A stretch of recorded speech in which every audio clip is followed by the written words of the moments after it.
Welcome back, venturers. It's time for another discussion about VNs. I am MR, and together with Tauros, we inaugurate the council meeting. As a Prime Minister of Emerland, I hereby open debate around geopolitical tensions in VNs.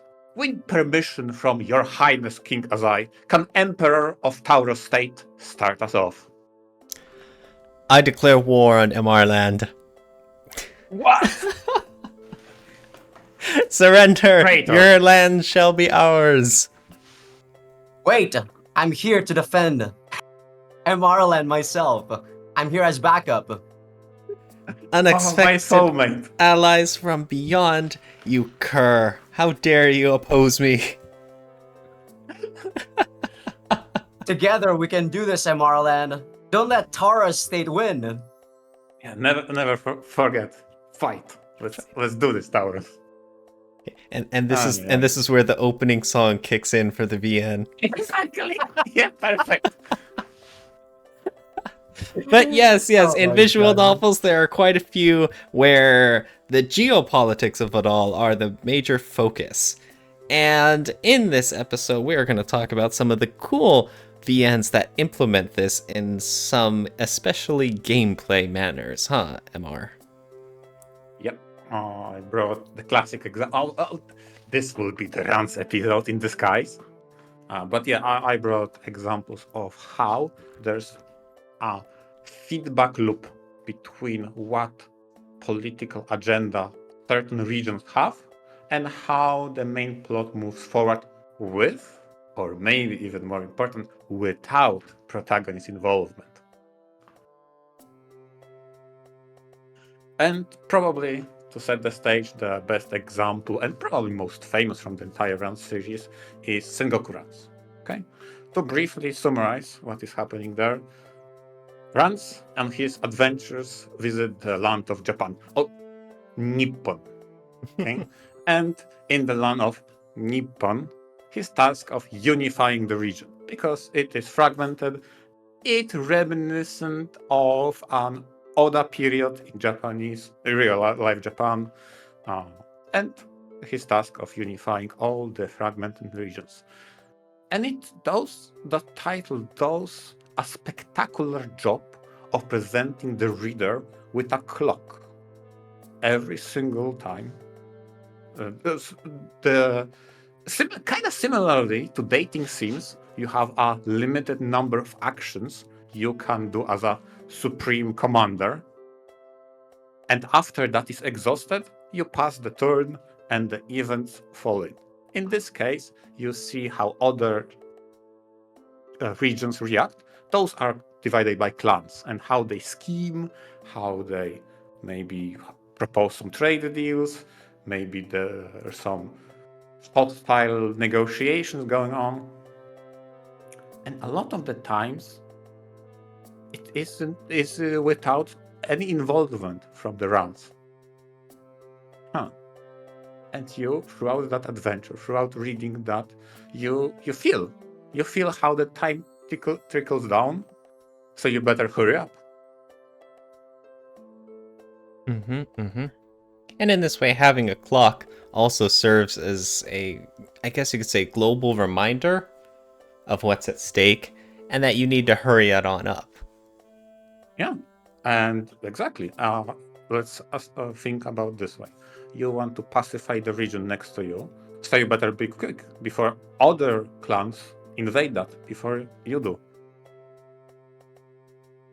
And then it becomes a total war zone. But okay, so remind me if I'm not too familiar, but Rance is just one guy, right? How is he, making huge impacts on the entire country of Nippon like this? As legendary VNs do, they have an excuse. In this case, Rance visit Nippon because he is on a quest. He has a collection of princesses and he wants to finish his collection. And it just so happens that he set his sights on Nippon. Upon arriving at Nippon, he recognizes that is not yet ready for his collection, so he wants to help the region by talking with its ruler. the Oda clan ruler. And the Oda clan ruler just so happens to be tired of conflict, and he wants someone to unify the country.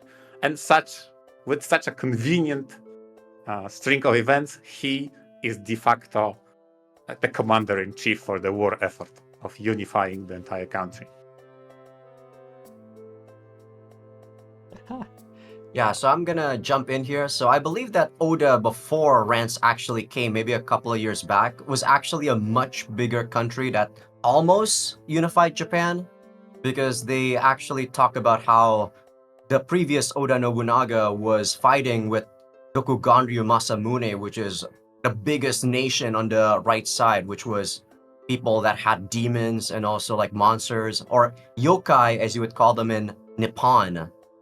But after what happened in this Sengoku era, like, after that is when the area that they govern is very small because everyone just had their own clans.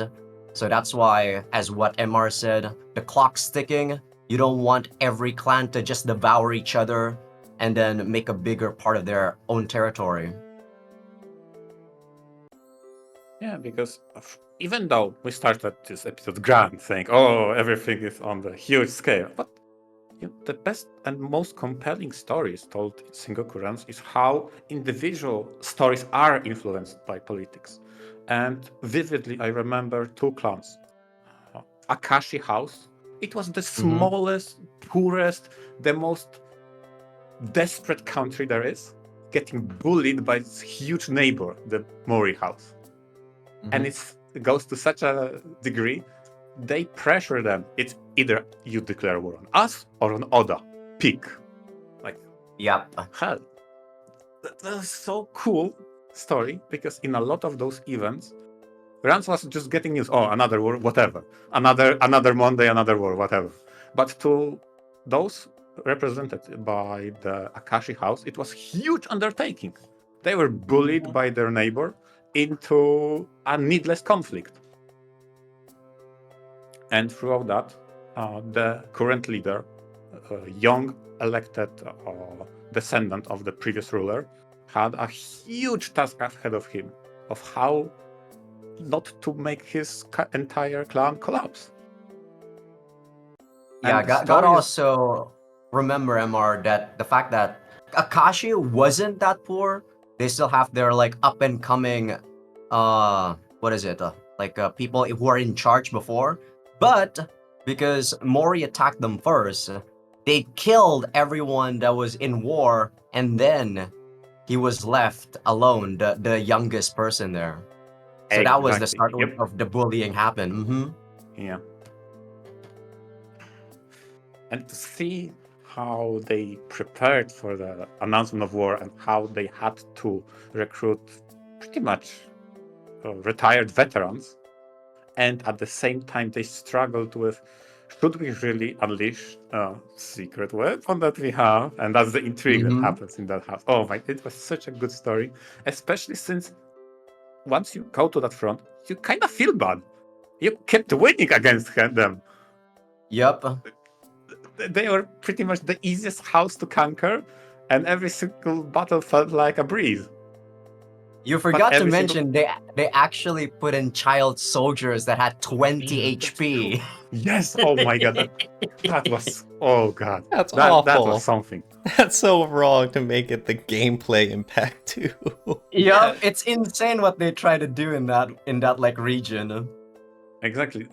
Half the forces were super old people, and other half is super young people. Nothing in between. Holy crap! Yeah, that's true. Yep, and we still killed those kids. There was Yeah. times when those guys died. Ooh, it was pretty rough. It was brutal. Yeah. Wow. To this moment, I vividly remember that house was. Oof. Yeah, the Especially Rance lore is still very fresh in my mind.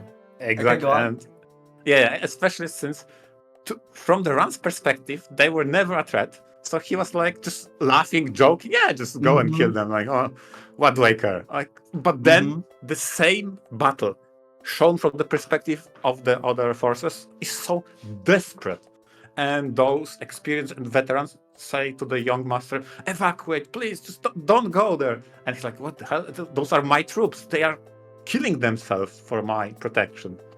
Mm-hmm. And he probably had one of my favorite character growth during the entire Sengoku runs, that he came to his own. Yeah, that's true, but that's only if you actually spare him. Exactly. If you, yup, there are three choices: whether you want to kill him, put him as a prisoner, or become a meme and you give him a mustache. I have Yeah. no idea why they put that there. That was so funny. Oh yeah, true.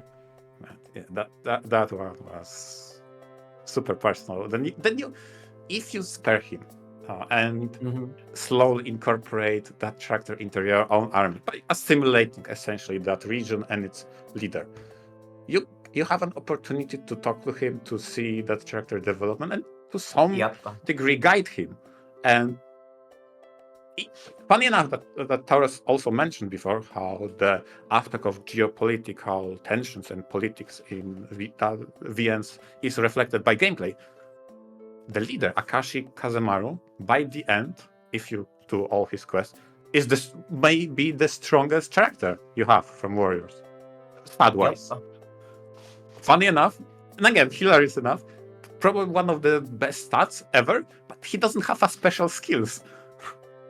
Because he wasn't that special. It just, you develop him really nicely. So he was strong, but not special.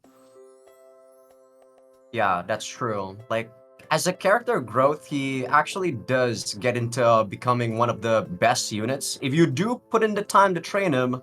Yep. And yeah, just like what Tara said, gameplay actually shows this a lot better than something like a text can give you when it comes to the growth of character, as for a combat unit. It makes sense there. And I think half of the satisfaction of seeing that feedback loop between the development and what is old, I mean, it is the gameplay. You see that unit being so much better. I want to invoke one of definitions me and Tauros debated when we talked about gameplay in VNs. And we said that VNs that do gameplay very well don't use it as a feedback loop and reflect later on, right? So the worst example is when you have a gameplay, two characters clash, and then you have a story that retells that battle. Yeah. Because what's the point of that battle? The best gameplays are when, as a result of that gameplay battle, the story continues and it incorporates the gameplay. Otherwise, why have that battle in the first place, you know? Yes, yeah, exactly. And similarly here, you talk with the character, you investigate what is so mysterious in that region, and as a result, you get a unit that was kind of weak and below average into tame, that he actually has a punch to him, a kick. Super cool. But as much as I was impressed with that story, I personally think Mori House is even crazier and even better. It's probably one of my favorite, how can I say, progression of a war. Because once you deal with that small territory, it's time for... Oops. Oh, sorry, you cut out there, Amar, for like the last 5 seconds. Oh, okay. So after you deal with the Akashi House, it's time for the big bad, the bullies. Let's take it out on the bullies. Oh my god. And the introduction is the most bombastic display of power. You have the most bandit-like rogues gallery ever. And the show of force. And leading all of that is humongous giant, a gigantic person, Mori Motonari himself. Oh, it's like what the hell? How do I deal with such a person? Yeah. And the gameplay actually shows so much power when you first like try to beat him. All of his Yep. units was mostly in the 1,000 range, while you were probably still at 500 or 700. You're like, oh my god, I went against the the wrong clan here. You're Exactly. gonna be like, oh fuck. And it's so funny because, as you mentioned, all of those units are numerous. Not necessarily they have the highest quality, but when you Mhm. finally fight the big bad guy, he's alone. He's no longer a Yup. troop unit. He alone is a unit. Yeah. A Oh, very it's so funny. interesting like way to describe just how powerful this guy is. He doesn't need like all these thousands of troops. He's just one single unit. That's actually true. Yeah.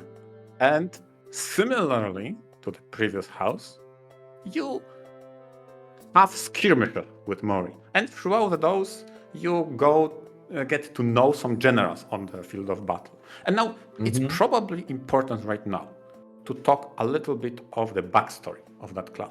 Because Mori House didn't always been that way. Mori House was Mhm. actually a very badly placed and sandwiched country from its neighbors. And the tragic story of the Mori Motonari was that he had 3 daughters, and in order to preserve his own land, he had to wed them away to neighbors to keep peace, Mhm. because they kept raiding his land. And with a heavy heart, he gave up 2 of his daughters uh, just to maintain peace. But the oldest one, he said, no, no, no, this is my true successor, and she will have an heir to the land, right? Mhm. And it broke his heart that he had to do it. At some point during that tragic state of affairs, he got cursed with gigantism. So by the yokais that roam the land, he got cursed and grew in size. And the first thing he did is to went to his neighbors that they were threatening his land, and took his daughters and took them back and got the land Mhm. conquered. Like, that's so cool. And why I say all that? Because over the course of conflict, you see those characters, those daughters' personalities exposed, kind of skewed because of how the entire family is all about battle and violence. They are, Mhm. at the very least, the oldest one is a very funny take on a kudere stereotype, in which she's aloof until she talks about battle. Then she's like, okay, let's fight. Yeah. And you might mention that, but I don't know if you remember, but to get her H scene, you need to put her in a crazy hallucinated state where she's in battle, while Rance in real Yes. life is actually, you know. Yeah, I know. It's so hilarious. It's so funny. She has It's vision of very battle. Yeah, interesting. yeah, true. But I was going to a point, and this may be slight spoiler for those who don't want to hear it. Please skip ahead. Mhm. But this is probably my favorite and most touching moment of the entire Sengoku runs. Throughout conflict with that house, because you can resolve that conflict multiple ways, but if you Mhm. successfully capture each and every single daughter of Mori, so slowly but surely in the battles, maybe I should explain. During the battles, you have a chance to capture units of the enemy, Mhm. including those important to the story. Mhm. And those 3 daughters are no exception. If you successfully do that, and I think 2 of them may require some special flags to be raised, whatever. But if you Mhm. successfully do that, you do something you may not expect. Because you see Mori in his house, in his palace, finally realizing he is alone. And this Mhm. is his I remember that scene. Yeah. deepest fear after the death of his wife, and now the disappearance of his children. He is heartbroken. And to see a character that in all the other scenes was so bombastic, so, Mhm. oh, I'm the greatest, we will win everything, to break down and weep for his daughters is just. That moment was phenomenal. Oh my god. Yeah, I agree with that a lot too. It just goes to show that what they try to show off when they're in battle, right? When they're in war, they're trying to show off that they're strong and whatnot, but inside of their own territory, they have their own turmoils, they have their own things that they care about, right? So Yeah, they just need to make bravado basically when it comes to dealing with these other clans outside. exactly. They had to maintain the bravado, the appearances. I mean, to be honest, they had the firepower to prove it, but Mm-hmm. they aren't alien to the feeling of isolation when Exactly. the war doesn't go their way, and all of his daughters were prisoners of war. Yep, it's like So, very easy to say that war is bad, but sometimes you can understand that war is needed sometimes, right? Because if clearly he wasn't doing that, he was also gonna get bullied by someone who's stronger than him, which is like neighboring, which is the Shimazu family, right? The clan oh, next to yeah, him. Mm-hmm. yeah. Man, and every single clan had a story to tell. That name and that title is just phenomenal. Mm-hmm. And it's not always about power, right? A lot of the Yeah. clans were just complete garbage. You, Yes. Brutal. yeah, like the two of the clans you neighbor from the start of the game are just in complete chaos. They're Just very bad, yes. yeah, the Aki house is probably the most hilarious one. Mm-hmm. It's the house that is governed by quite capable leader, but his wife is just wasting all the resources of the entire clan Mm-hmm. and the entire region on complete trash. Yep. And when he was at war with us, there was like this supervisor or like advisor that the Oh wife said yeah, kill him because kill him. he said that your wife is the source of your troubles. He was like kill him. The next day he hang himself. Wow. And the What an battle awful. potential, yeah, and the Mm-hmm. battle potential of that country just collapsed. Mm-hmm. Insane. That was such a good. Yeah. Every single clan had a history to tell, and that I feel like that's actually impressive. It is. It is very impressive.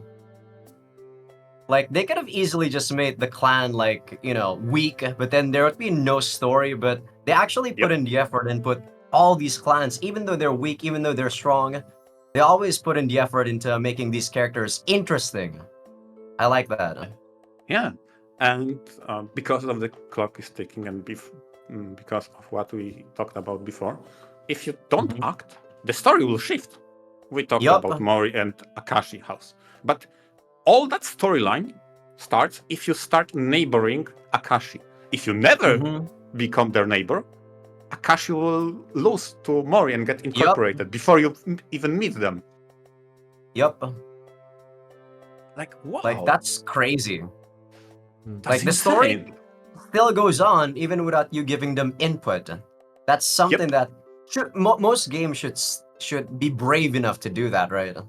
Well, That's what I I think. don't know about if it's a matter of bravery. It's simply that's just one approach to it. There are plenty of games where that incorporate the time limit or the turn limit sort of approach. Well, sometimes I always for like it us, when it's done well, but it can easily be done poorly too. what I mean to say is that some games there can still be a time limit, right? But usually after you pass that time limit, you just get a game over.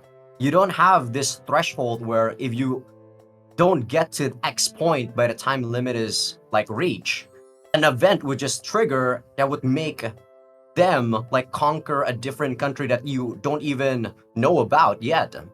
So I think that needs some bravery in terms of the developer, in my opinion. Yeah, I agree with that point that it requires bravery of I'm confident enough with stories I'm willing to uh, present that it's okay if you miss quite a lot of them. Mm-hmm. Mm-hmm. Like this is a game that encourages multiple playthroughs. With each different playthroughs, you'll have different events. That's how crazy it is. Depending on how you try to aim or how you try to conquer these territories. Yep. Um, I can gush about it forever. This title was amazing. The Mori half was cool, and the Mori Motonari has the best taste because all his daughters were maids. So with green hair, by the way, it's important. We can definitely hear some bias there, but no worries. Aye. Maybe. Oh yeah. Well, so that's one aspect with regions divided, but I feel like it doesn't have to be strictly divided by land. Another example, briefly, hopefully, is Run 6, when you had a political tension based on classes of people within the single region. Oh boy, that country is bad.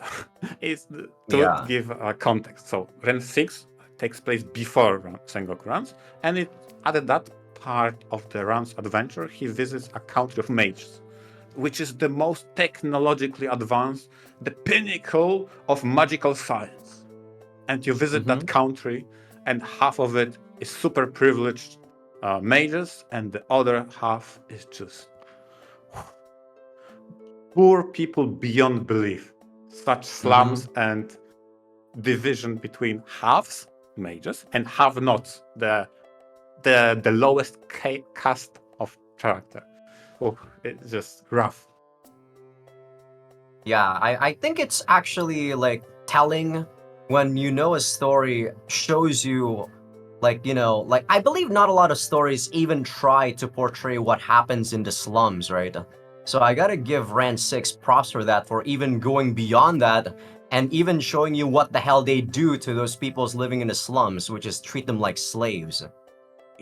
Exactly. It's insane how they utilize desperation by offering, oh, you can listen, you may not have money. All your problems can be solved with just borrowing more money. An insane interest rate you can never escape from. You basically sold your soul to the devil. Yep.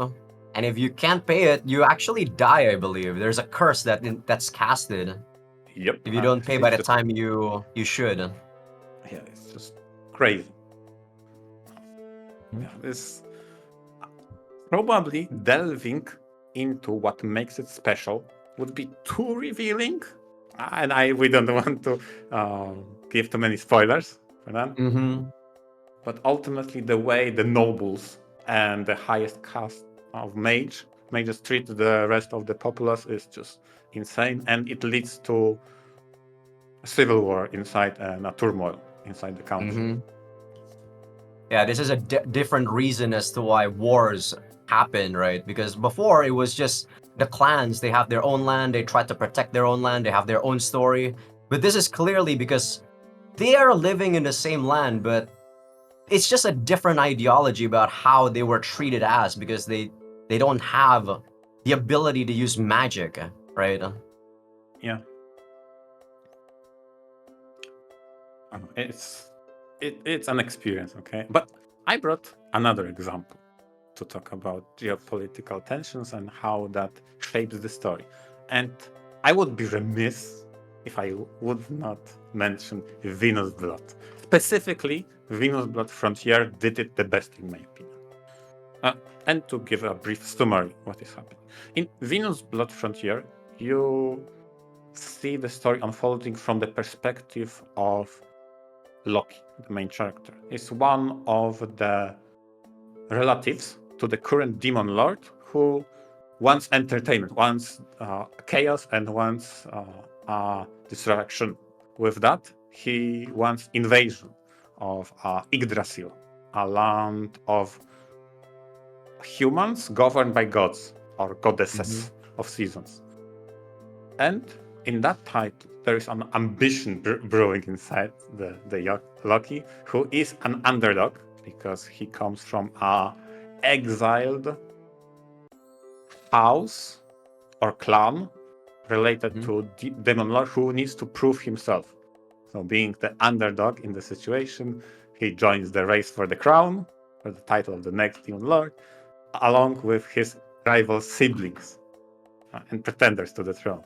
And it's a very cool title in which you get to see the huge land of Yggdrasil, each and one of them protected by a goddess of a particular season.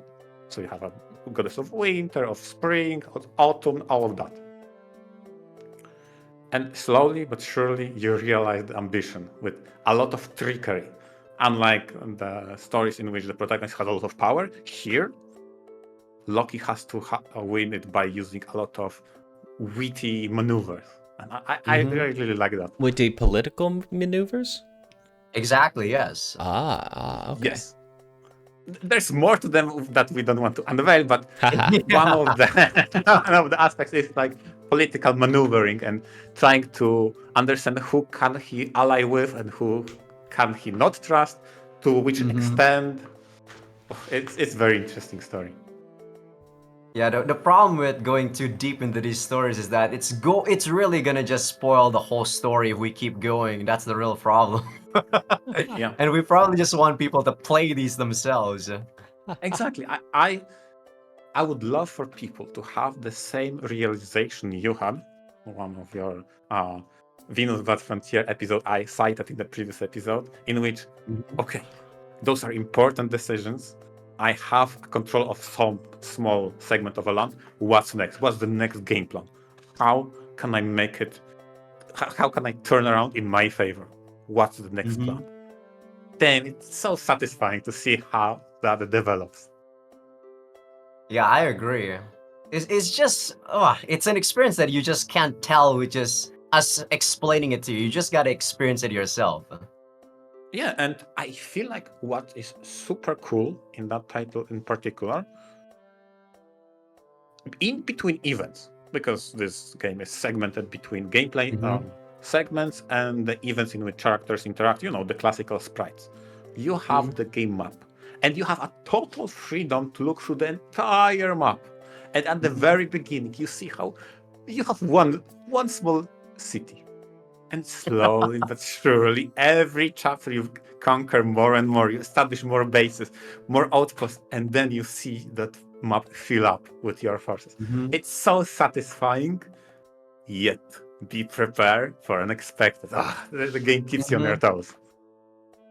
Interesting. Yeah, it just doesn't go in one singular linear storyline. It definitely has its twists and turns, and it's very nice. Yeah, and the feedback loop is super cool. And I feel like, similarly to what we talked about in Sengoku Runs, about that Akashi leader being a character you see developed in the gameplay wise, there's a personal bond you have in Venus Blood with your units, that those are your units, you created them, you recruited them, you maybe even named them, and those are yours. You feel the connection. And yes, I did have my division full of mates, but that's beside the point. You see the connection. Yeah, that's fair. That's fair. You definitely feel a lot more bond if you just say, like, you just want to use this unit, even though you know this unit is bad, but you that's your first unit that you made. You just want to keep using him. I can see the appeal of that. Yeah, especially since they up a little bit into an anime trope in Venus Blood, and they say there is a parameter that measures your potential. And that's probably my favorite gameplay mechanic in the entire game. So the weaker the unit starts, the more potential to grow it has. Yeah. Right? And it's such an anime trope that you have a villager become the hero of legend. Yeah, you're right. Yeah, I think you're right. Weaker units has those growth S thing, I believe, and then the strong units have a growth B. And then you actually can't use a couple of medallions because of that, because they're stuck at growth B or D. I remember that.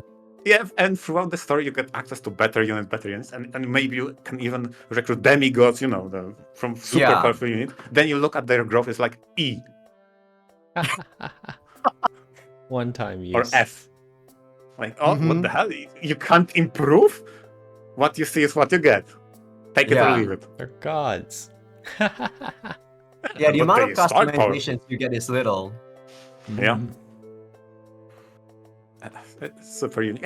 And you bond with those units. And because that progression to limited capacity, but it still is available to story units, meaning your main character, the protagonist, you also said, yeah, that's my Loki. I built him like that. Mm-hmm. It's so That's cool. true. Yeah. And there's a reason why we don't delve deep into the story and we praise the gameplay, because try it. It's so cool to have that bond, to see the result of your actions reflected. It's a unique experience, Yep. even And though it's filled with some tentacles from time to time. yeah, that's something that I actually was like, man, this distracts from the like, you know, not timeline, but pacing of the story, right? Yeah. For people that don't want to play with those things, it's actually on Steam, so you can play all ages. That's what I recommend to the people that you know watch me play it. The 8 scenes actually kind of ruined the pacing a bit, but it's still an amazing game. And it still follows along the geopolitics like topic we're talking about too, because it's unreal just how much like development it has on each of the characters after we progress through a story, or you know, through the chapters. Yep. So definitely, I wait eagerly when the newest Kickstarter, the Venus Blood Ragnarok, will be finished. It's immediately. I already know it's released. I disappear from the world. I play that. Haha. Well, for me, that would be when Rance 10 comes out. Soon. It's gonna Listen. be any day now. Well, not literally any day now, but we can huff that copium. Yeah. I don't think it's gonna be for at least another 2 years, and that's being optimistic.